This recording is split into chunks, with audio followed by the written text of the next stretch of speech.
सदन के दूसरे सत्र के दूसरे भाग में मैं समझता हूं कांग्रेस ने शुरू से ही मन बना लिया था कि किसी हालत में हम ये सदन चलने नहीं देंगे। बजट जिसका लगभग देश में हर वर्ग ने स्वीकार किया, स्वागत किया और संतुष्टि दिखाई, उसके विरोध में उन्होंने एक बेबुनियाद, बिना किसी तर्क के एक डिमांड रेज करके हाउस की प्रोसीडिंग्स को चलने नहीं देने का फैसला कर लिया था। और एक विदेश में जाके जिस प्रकार से उनके वरिष्ठ नेता ने भारत के लोकतांत्रिक संस्थाओं के ऊपर प्रहार किया, जिस बहुत ही खराब तरीके से उन्होंने पार्लियामेंट का अपमान किया, पार्लियामेंट के प्रिसाइडिंग ऑफिसर्स, चेयरमैन और स्पीकर का अपमान किया, और मैं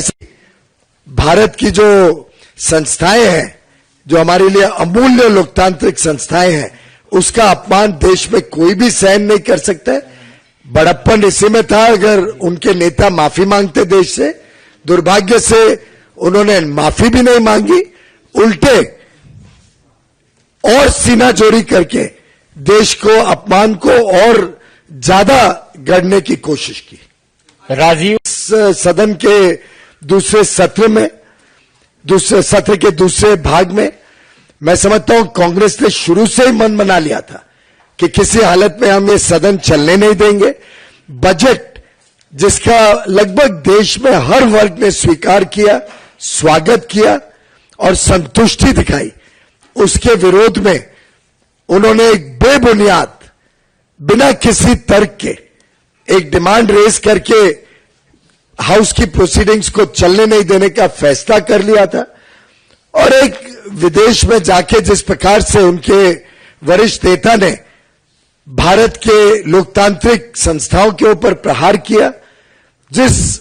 बहुत ही खराब तरीके से उन्होंने पार्लियामेंट का अपमान किया, पार्लियामेंट के प्रिसाइडिंग ऑफिसर्स, चेयरमैन और स्पीकर का अपमान किया,